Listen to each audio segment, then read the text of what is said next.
Hey guys, welcome back to my channel MG glam hub. I hope आप सब बिल्कुल ठीक होंगे। तो पिछले कुछ वीडियोस में मैंने आपको बोला था कि मैं बहुत जल्द कहीं ट्रैवल कर रही हूँ। तो या हियर आई एम। हम लोग सिंगापुर गए थे for a week and we are back now. मैं वहां से कोई भी वीडियो अपलोड नहीं कर पाई क्योंकि बहुत ही हेक्टिक एंड चैलेंजिंग ट्रिप हो गया था with an infant of course. तो बिल्कुल भी टाइम नहीं मिला एंड हम कुछ भी लैपटॉप वगैरह नहीं कैरी किए थे। तो हमें केबिन लगेज जो है वो बहुत ही लाइट रखना था एंड सब कुछ हमने चेक इन कर दिया था।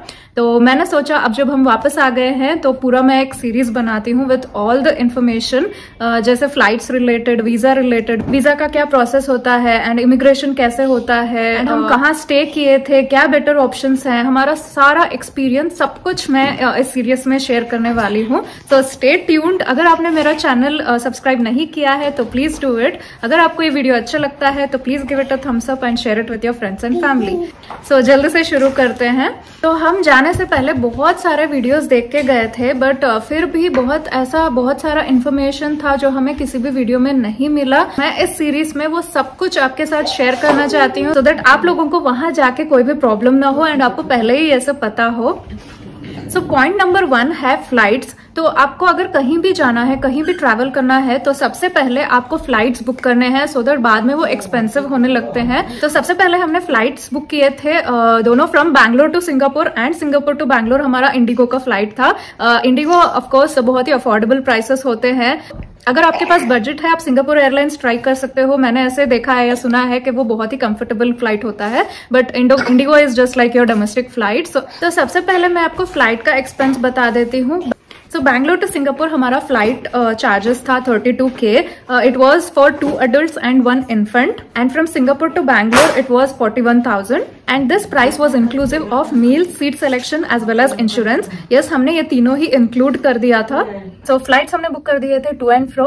नेक्स्ट था वीजा प्रोसेस। तो सिंगापुर का वीजा प्रोसेस थोड़ा सा ट्रिकी है। There are 2 options. या तो अगर आप किसी को जानते हो वहां पे जिनके पास सिंगापुर का PR है तो आप उनके थ्रू अप्लाई कर सकते हो, या तो आप किसी ट्रैवल एजेंट के थ्रू अप्लाई कर सकते हो। आप खुद से ऑनलाइन या कुछ ऐसे वीजा नहीं अप्लाई कर सकते हो। सिर्फ यही 2 ऑप्शंस है जिससे आपको वीजा मिल सकता है। तो ऑब्वियसली हम किसी को नहीं जानते थे तो हमने ट्रैवल एजेंट के थ्रू वीजा अप्लाई किया।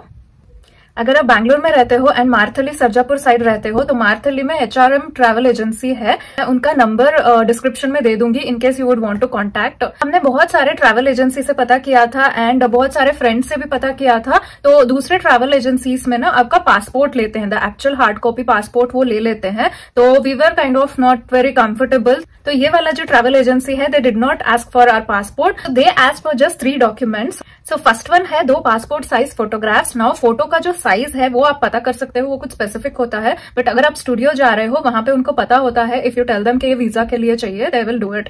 सेकंड वन है सैलरी स्लिप। अगर आप पूरा फैमिली ट्रैवल कर रहे हो तो एक का सैलरी स्लिप अगर है तो दैट इज सफिशिएंट। तो थर्ड वन है आपके पासपोर्ट का फोटोकॉपी। जस्ट 3 डॉक्यूमेंट्स एंड 3 दिन में वीजा आ गया था and you don't even have to go there again. वो आपको व्हाट्सएप कर देंगे। तो it was really smooth process and visa charges था 11,550 rupees for 2 adults and 1 infant। तो बस एक बार हम वहां गए थे, आपको एप्लीकेशन फॉर्म देंगे, वो उसको पूरा फिल करना होता है एंड ये डॉक्यूमेंट्स उनको देने होते हैं and that's it, you are done.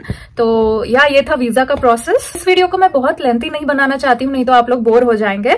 इसमें मैं सिर्फ कवर करूंगी everything about flights, visa, immigration, जो बैंगलोर का एयरपोर्ट है वहां का जो भी प्रोसेस है, टिप्स है एंड स्टे मैं अगले वीडियो में कवर करूंगी। तो नेक्स्ट है immigration process when you go to Bangalore airport और whichever airport in your city. तो क्या इमिग्रेशन प्रोसेस था एंड क्या मैं टिप्स आपको देना चाहती हूँ। So our flight was from Bangalore international airport terminal 2, जो बैंगलोर का नया इंटरनेशनल एयरपोर्ट बना है, वहां से था।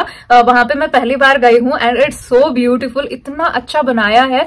मैंने अभी फिलहाल ही उसका रिलेटेड एक शॉर्ट्स भी डाला है, मैं लिंक डिस्क्रिप्शन में दे दूंगी। अगर आपने नहीं देखा है please go watch it. It's so beautiful and इतना पूरा प्रोसेस स्मूथ बना दिया है। अभी बिल्कुल भी टाइम नहीं लगता है। पहले तो 6 घंटे पहले, 4 घंटे पहले ऐसे जाना होता था एंड वी थॉट कि थोड़ा शायद टाइम लगेगा एंड छोटा बच्चा भी है तो शायद इन बिटवीन भी थोड़ा हमें टाइम चाहिए होगा फॉर फीडिंग हिम एंड कुछ भी डायपर चेंज करने के लिए या कुछ भी थोड़ा सा बफर रखते हैं। तो our flight was from 9:30 PM but हम 5 बजे ही वहां पहुंच गए थे। उससे पहले ही जाने वाले थे, बट वी वर लाइक नहीं, बहुत जल्दी हो जाएगा, वहां जाके क्या करेंगे। तो we reach there around 5 PM and oh my god, everything got over within an hour. 1 घंटे में हमारा सब कुछ हो गया था, पूरा प्रोसेस खत्म हो गया था। Let me tell you, Bangalore का जो इंटरनेशनल एयरपोर्ट है, इट इज सो कोल्ड, इतना चिल्ड है वहां पे। मुझे ऐसे डर लग रहा था कहीं यहीं से ना तबीयत खराब हो जाए हम लोगों की वहां जाने से पहले ही। सो अगर आप इंटरनेशनल ट्रैवल कर रहे हैं, प्लीज स्टे वार्म, स्पेशली अगर आप बच्चों के साथ ट्रैवल कर रहे हैं, उनको गर्म पहनाइए। तो या that is one point. And कुछ भी 4 या 5 घंटे पहले जाने की बिल्कुल जरूरत नहीं है।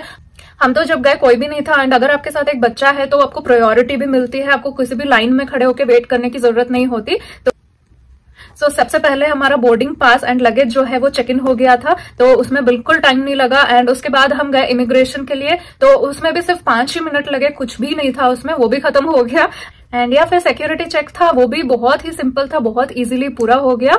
एंड उसके बाद हम आराम से बैठे हुए थे, इतनी ठंड थी। एंड जो भी बच्चे के रिलेटेड जो भी काम था, सेरेलैक वेरेलैक खिला दिया एंड डायपर चेंज कर दिया, वो सब भी खत्म हो गया। फिर हमें बहुत भूख लगी थी। एंड या दिस इज अनदर पॉइंट, अगर आप ट्रैवल कर रहे हो, बेटर है आप थोड़ा सा खाना घर से ही पैक करके ले जाओ। अगर आपके मील्स का टाइम है, जैसे लंच टाइम है या डिनर टाइम है, तो बेटर होगा घर से ही थोड़ा सा लंच या डिनर पैक करके आप ले जाओ, अगर ले जा सकते हो, क्योंकि वहां पे बहुत ही एक्सपेंसिव है और कुछ भी नहीं है अंदर ऑप्शंस। बस एक रेस्टोरेंट था, आई फॉरगॉट द नेम, वहां पे हमने बिरयानी ली, it was around 700 rupees chicken biryani.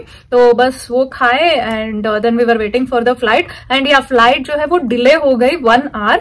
And या फ्लाइट जो है वो डिले हो गई 1 hour. Oh my god, that made it more difficult. So finally हमने फ्लाइट बोर्ड किया एंड फिर वहां पे पहुंचे। अगर आप एक बच्चे के साथ ट्रैवल कर रहे हो एंड एक स्ट्रॉलर लेके जा रहे हो, तो यूजुअली डोमेस्टिक फ्लाइट्स में क्या होता है, जब आप जहां भी आपका डेस्टिनेशन है वहां पे जैसे ही आप फ्लाइट से उतरोगे वहीं पे आपको स्ट्रॉलर दे दिया जाएगा। बट इंटरनेशनल फ्लाइट्स में क्या है, आपका स्ट्रॉलर वहां पे आपको नहीं देते हैं, आपके चेक इन लगेज के साथ ही आपका स्ट्रॉलर आपको देते हैं। तो वहां पे जो चांगी एयरपोर्ट है इन सिंगापुर, वो इतना बड़ा है, तो आपको वहां से पूरा, जहां से आप फ्लाइट लैंड करोगे, वहां से आपके जो एग्जिट गेट है या लगेज पॉइंट है, सॉरी, तो वहां तक बहुत चलना पड़ता है। And one plus point about that airport is वहां पे बेबी स्ट्रॉलर्स, छोटे से मिनी बेबी स्ट्रॉलर्स ऑलरेडी रखे होते हैं, तो आप उसको यूज कर सकते हो। मैं अगर मुझे कुछ क्लिप्स मिले तो मैं यहाँ पे डाल दूंगी। सो सिंगापुर का टाइम एक्चुअली इंडिया से 2.5 आवर्स अहेड है। अगर यहाँ पे 10 AM है तो वहां पे 12:30 PM होगा।